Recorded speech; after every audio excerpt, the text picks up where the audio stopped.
नागवंशियों का इतिहास प्राचीन समय में सर्वमान्य सुलभ था, पर इस आधुनिक काल में विस्मृत कर दिया गया।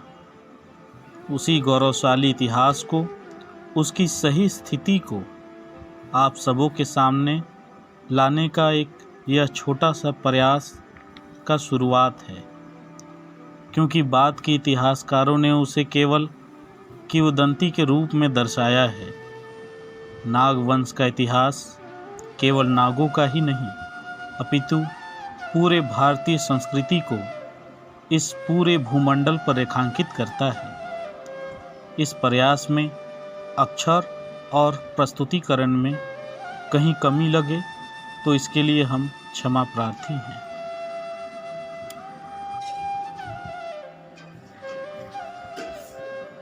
नाग परिचय। पुराण ग्रंथों के अनुसार नागों की उत्पत्ति सृष्टि के आदिकाल में कश्यप ऋषि द्वारा हुई थी। ये नागगण मनुष्य थे, परंतु अपने उत्कृष्ट गुण, कर्म और स्वभाव के कारण इन लोगों ने देवत्व पद प्राप्त किया था। पुराणों में प्रायः जहाँ कहीं देवताओं के वर्णन आए हैं, वहाँ नागों के नाम भी उनके साथ ही लिए जाते हैं, जैसे देव, नाग, यक्ष, गंधर्व इत्यादि। यही नहीं, वरन पुराणों में स्पष्ट रूप से नागों का देवताओं के रूप में उल्लेख भी हुआ है। इन नागों के संबंध भी अन्य देवकोटि की भांति देव, दानव और मानवों से होते थे, क्योंकि पूर्व समय में इनमें परस्पर विवाह आदि संबंध की प्रथा प्रचलित थी। मानव शरीरस्थ देवकोटि के जिन नागों के ज्ञान, तप, स्वाध्याय, युद्ध, पराक्रम, वैभव, रूप और गुणादि की उत्कृष्टता के वर्णन अनेक प्राचीन ग्रंथों में आए हैं, उन्हीं नागों से नागवंशी क्षत्रियों की उत्पत्ति हुई है। जैसे सूर्य से सूर्यवंशी क्षत्रिय और चंद्र से चंद्रवंशी क्षत्रियों की उत्पत्ति हुई है, वैसे ही नाग से नागवंशी क्षत्रियों की उत्पत्ति हुई है। जैसे सूर्य से तेजपुंज सूर्य का, चंद्र से अप प्रधान चंद्रमा का अर्थ नहीं लेना चाहिए, वैसे ही नाग से तिर्यक अर्थात सर्प नहीं समझना चाहिए। नागवंशियों की प्रथम राजधानी कश्मीर थी। राज तरंगिणी के कर्ता लिखते हैं कि वैवस्वत मनु के प्रारंभ में कश्यप मुनि ने कश्मीर मंडल का निर्माण किया। शेष, अनंत, नीलनाग, जो नागवंश के गोत्रपति माने गए हैं, इस राजधानी के अधीश हुए। शेष जी की नाग पंचमी और अनंत जी की अनंत चतुर्दशी आर्यों की संतान अब तक मानती आती हैं। पंचमी के दिन नागों की पूजा करने से लोग विमान में बैठकर नागलोक जाते हैं, ऐसा इनका विश्वास है। ईरान, जो प्राचीन काल में फारस नाम से जाना जाता था, सैकड़ों वर्षों तक नाग पूजा की प्रथा प्रचलित रही है। ईरानी लोग शेषनाग और अग्निदेव की पूजा करते रहे हैं। मिस्र देश में भी सर्पदेव की पूजा की जाती थी। यह सर्पदेव भारतीय शेषनाग के मिस्री अवतार प्रतीत होते हैं। भारत, इजिप्ट, ग्रीस, चीन और अमेरिका देशों में नाग पूजा होती थी। फिनिशियों के नाग देवता का नाम एस्मस था। मिस्रवासियों के नाग देवता का नाम हर्मिस था और बेबीलोन वासियों के नाग देवता का नाम वेल था।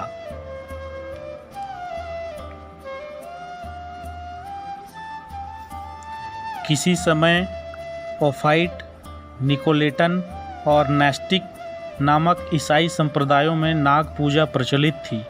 ओफाइट लोग नाग की भक्ति ईसा से भी बढ़कर करते थे।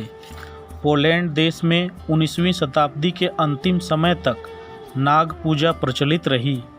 इज़राइल के राजा योथम ने नाग पूजा के लिए नाग देवता का एक अति मनोहर मंदिर बनवाया था। एशिया माइनर की कितनी प्राचीन मुद्राओं में सर्प की आकृति देखी जाती है। द्रविड़ लोग भी नाग को पूजते हैं। इसका कारण संभवतः नागों के पूर्व शासन का महत्व को दर्शाता है। मालावार की प्राचीन कथा माला के अनुसार भारत में हिंदू विजेताओं तथा पाताल के नागों के बीच घोर युद्ध हुआ था। हिंदुओं के नेता परशुराम थे। उन पर नागों ने बार बार भयंकर आक्रमण किए। इससे उनके प्रथम साथी भारत में नहीं रह सके। ये केरालोट पट्टी में लिखा है। विष्णु के अवतार परशुराम जी नागों को परास्त नहीं कर सके, इसलिए उन्होंने नागों से समझौता कर लिया।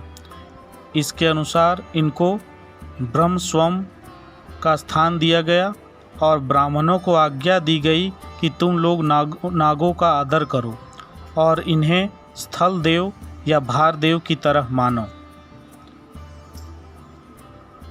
मेजर ओल्डहम साहब कहते हैं कि 10वीं और 11वीं शताब्दी के शिलालेखों से यह पता चलता है कि दक्षिण और पश्चिम भारत के कई एक प्रमुख पुरुष नागों से उत्पन्न हुए हैं। शिलालेखों में कनारा के एक भाग का नाम नागखंड लिखा गया है। उत्तर भारत स्थित नागलोकों के अधिपति वासुकी कहलाते थे।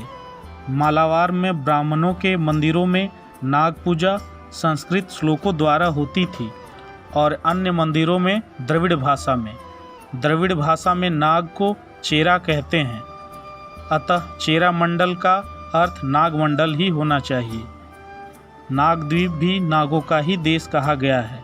इस समय गंगा के आसपास एक ऐसी जाति की बस्ती है जो अपने को चेरा या सियारिस कहती है, जो अपनी उत्पत्ति नाग से बतलाती है। तक्ष स्थान पर तक्षशिला पंजाब में है। तक्ष के नाग लोग सारे नाम से भी पुकारे जाते हैं। प्राचीन तमिल भाषा में नाग व चेरा को सराह कहते हैं। इसलिए तक्षक के सारे सराज के सतलज तट वासी सिडरीज या चेरल, सराज व कारालाज आदि सब एक ही नागवंश के भिन्न भिन्न शाखाएं हैं। डॉक्टर कॉडवेल साहब तथा रेवरेंड फॉक्स के चेरा के और केराला इन सब एक ही अर्थ समझाते हैं।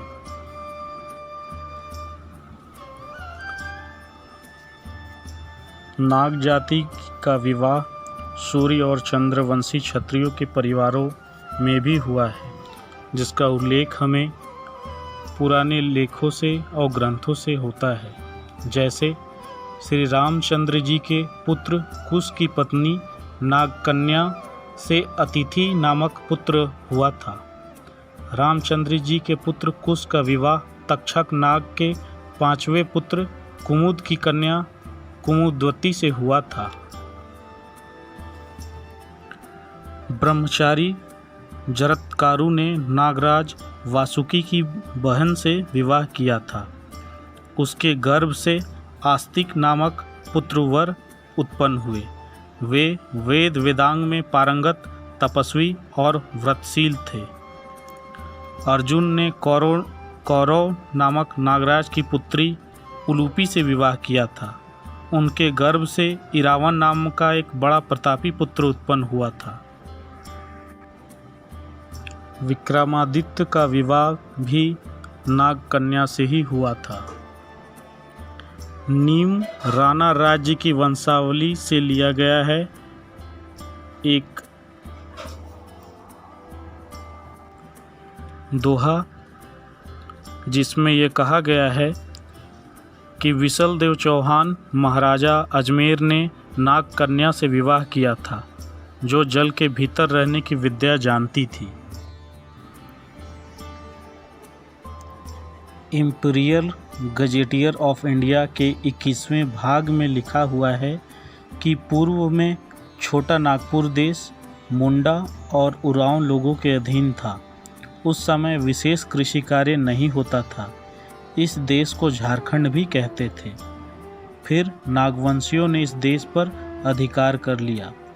श्री फनी मुकुट राय जी का जन्म रांची से 10 मील उत्तर पिठोरिया के निकट सुतियांबे ग्राम में अंधेरी उजियारी तालाब के निकट हुआ था।